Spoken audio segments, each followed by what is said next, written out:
Un accord vieux de plus de 50 ans vient de tomber et presque personne n'en parle vraiment. Pas parce que ce n'est pas important, mais parce que si vous compreniez ce qui est en train de se passer, vous regarderiez l'économie mondiale d'une manière totalement différente.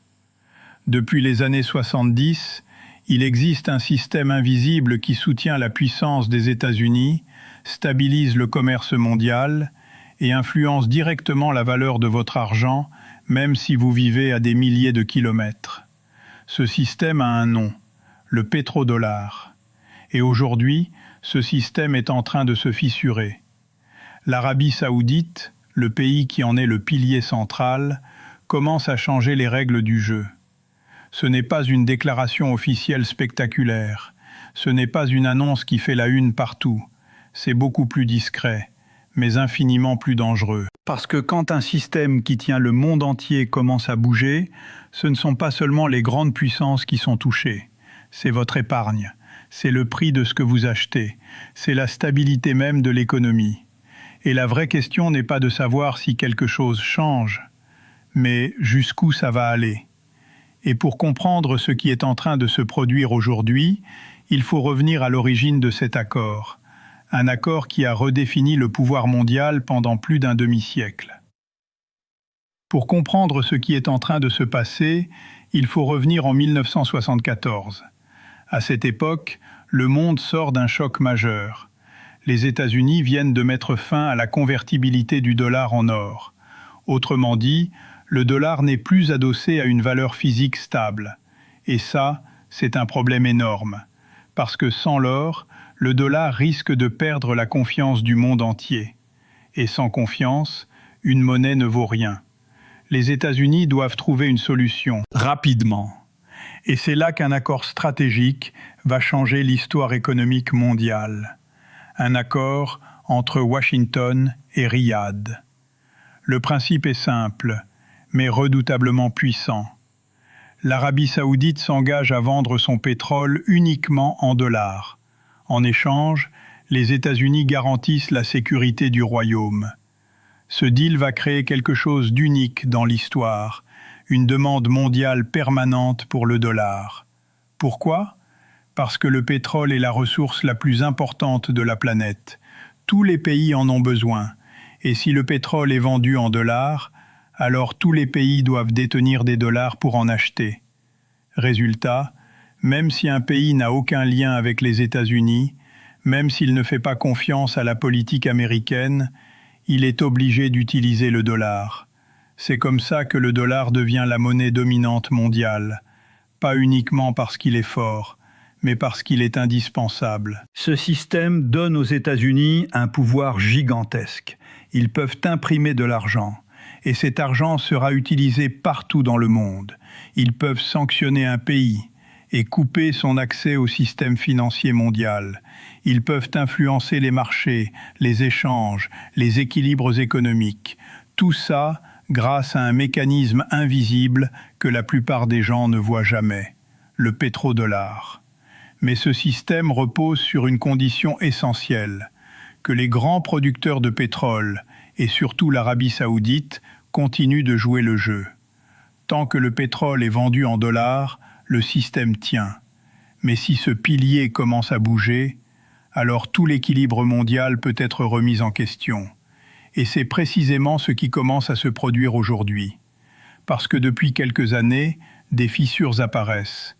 Des pays commencent à remettre en question la domination du dollar. La Chine développe ses propres systèmes de paiement. La Russie cherche à contourner les sanctions. Des alliances économiques émergent en dehors de l'influence américaine. Et au centre de tout ça, il y a une question stratégique. Pourquoi continuer à dépendre d'une monnaie contrôlée par un seul pays ? Et c'est là que l'Arabie saoudite entre à nouveau en scène. Pas comme un simple producteur de pétrole, mais comme un acteur clé capable de redéfinir les règles du jeu mondial. Parce que si le pétrole commence à être vendu dans d'autres monnaies, alors le dollar perd son avantage principal. Et si le dollar perd cet avantage, alors le système entier commence à vaciller. Mais ce qui est en train de se passer n'est pas une théorie, ce n'est pas une projection, c'est déjà en mouvement. Et dans la prochaine partie, on va voir exactement ce que l'Arabie saoudite a commencé à faire et pourquoi cela pourrait marquer la fin d'une ère. Pendant des décennies, le système semblait immuable. Le pétrole contre le dollar. Un équilibre simple, solide, presque intouchable. Mais depuis quelques années, quelque chose a commencé à changer. Pas de manière brutale, pas avec une annonce officielle spectaculaire, mais par une série de décisions discrètes, presque invisibles. L'Arabie saoudite, pilier du pétrodollar, a commencé à envoyer des signaux. Des discussions avec la Chine, des ouvertures vers d'autres monnaies, des accords énergétiques qui ne passent plus uniquement par le dollar. En mars 2023, un moment clé passe presque inaperçu pour le grand public. La Chine et l'Arabie saoudite renforcent leur coopération énergétique. Et pour la première fois, l'idée d'utiliser le yuan pour acheter du pétrole saoudien devient concrète. Ce n'est pas encore une rupture officielle, mais c'est un précédent. Et dans ce type de système, un précédent suffit à créer une brèche. Parce que le pouvoir du dollar ne repose pas seulement sur son utilisation actuelle. Il repose sur l'idée qu'il n'existe aucune alternative crédible. Or, à partir du moment où une alternative apparaît, même partielle, même limitée, le système commence à perdre sa solidité. Et ce n'est pas tout. Dans le même temps, les BRICS, un groupe de pays incluant la Chine, la Russie, l'Inde, le Brésil et d'autres, accélèrent leurs efforts pour réduire leur dépendance au dollar. Ils développent leurs propres circuits d'échange, leurs propres mécanismes de paiement, leurs propres accords commerciaux en monnaie locale. Et au cœur de cette dynamique, il y a une stratégie claire, sortir du système dominé par les États-Unis. Pourquoi ? Parce que le dollar n'est pas qu'une monnaie, c'est un outil de pouvoir, un outil qui peut être utilisé pour sanctionner, bloquer, contrôler.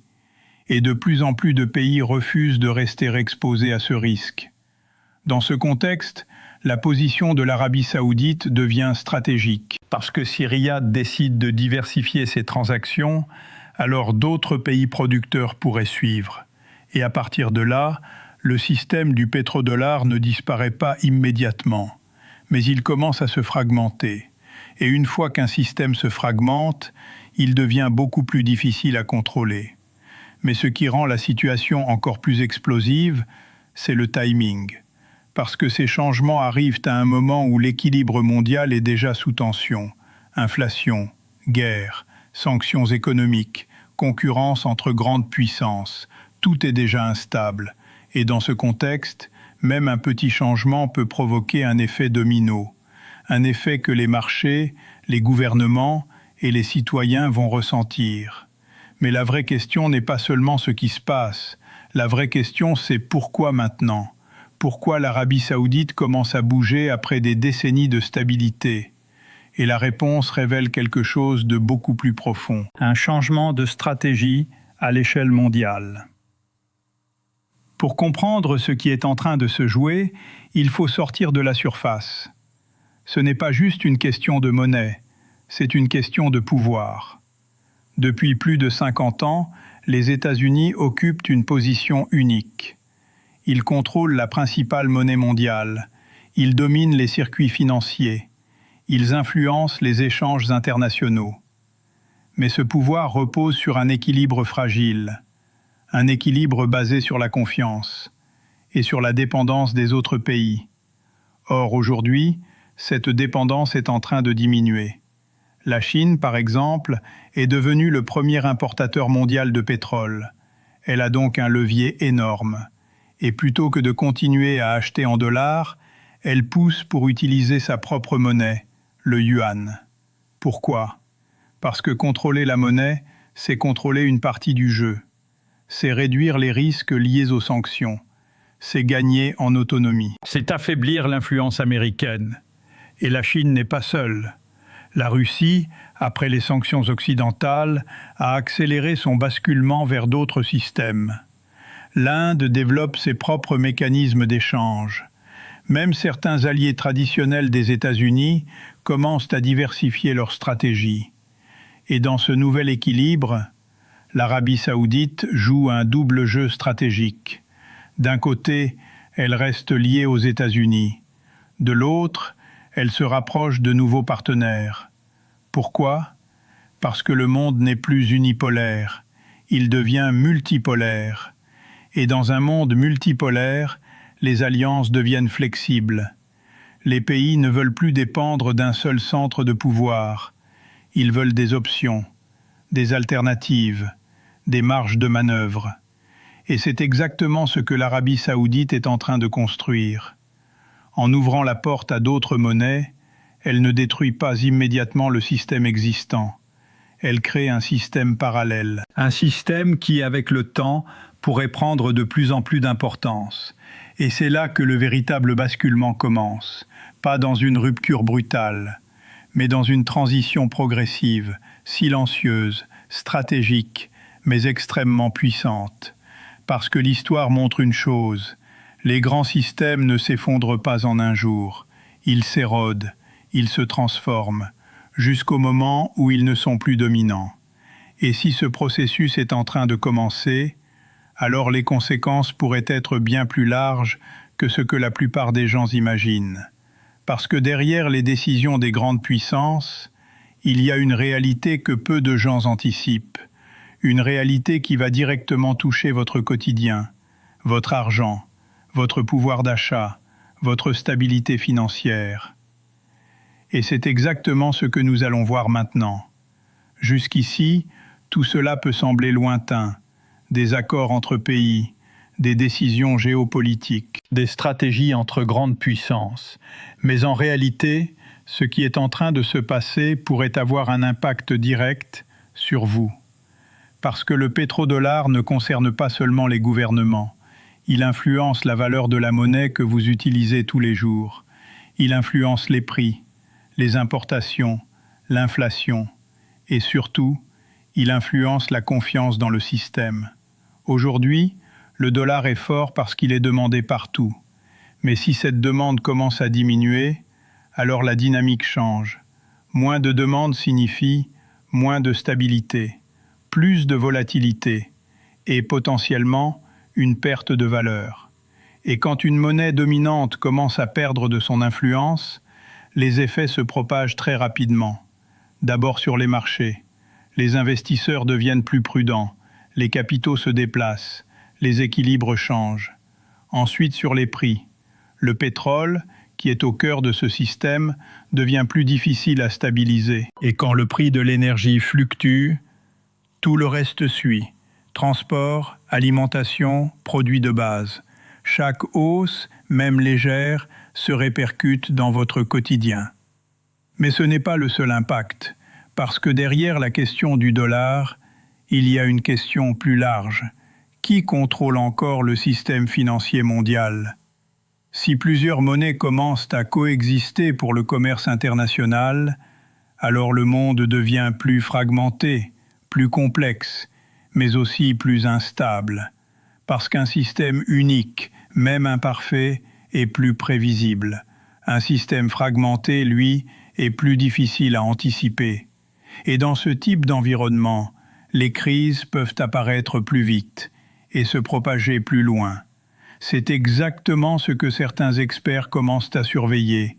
Pas un effondrement immédiat, mais une transition qui pourrait redessiner les règles du jeu économique mondial. Et dans ce genre de transition, il y a toujours deux types de personnes, ceux qui subissent et ceux qui comprennent. Parce que comprendre ces mécanismes, c'est déjà prendre une longueur d'avance. Mais la vraie question n'est pas seulement ce qui peut arriver. La vraie question, c'est est-ce que ce changement est déjà trop avancé pour être arrêté ? Pendant des décennies, le monde a fonctionné selon un équilibre clair, un système dominant, une monnaie dominante, un centre de pouvoir identifiable. Mais aujourd'hui, cet équilibre est en train d'évoluer. Pas dans le bruit, pas dans une rupture spectaculaire, mais dans une transformation lente. Et c'est souvent dans ces transformations silencieuses que les plus grands changements prennent forme. L'accord du pétrodollar n'a pas disparu du jour au lendemain, mais il n'est plus aussi solide qu'avant.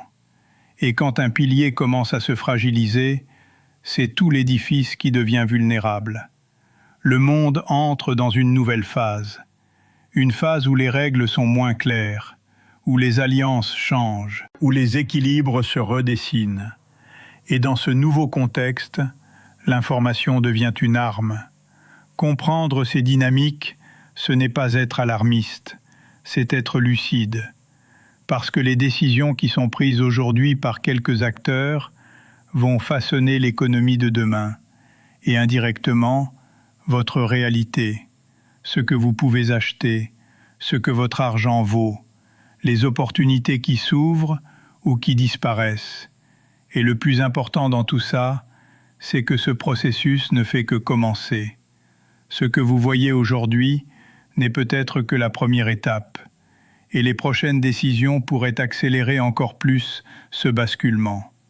Alors la vraie question n'est pas simplement « que se passe-t-il ?», mais plutôt « êtes-vous prêt à comprendre ce qui arrive ?» Parce que dans un monde qui change, ceux qui comprennent tôt ont toujours un avantage. Si tu veux comprendre les prochaines grandes décisions qui vont impacter ton argent et l'équilibre mondial, abonne-toi maintenant à l'Ordre Financier. Ici, on ne suit pas l'actualité, on décrypte ce qui la dirige.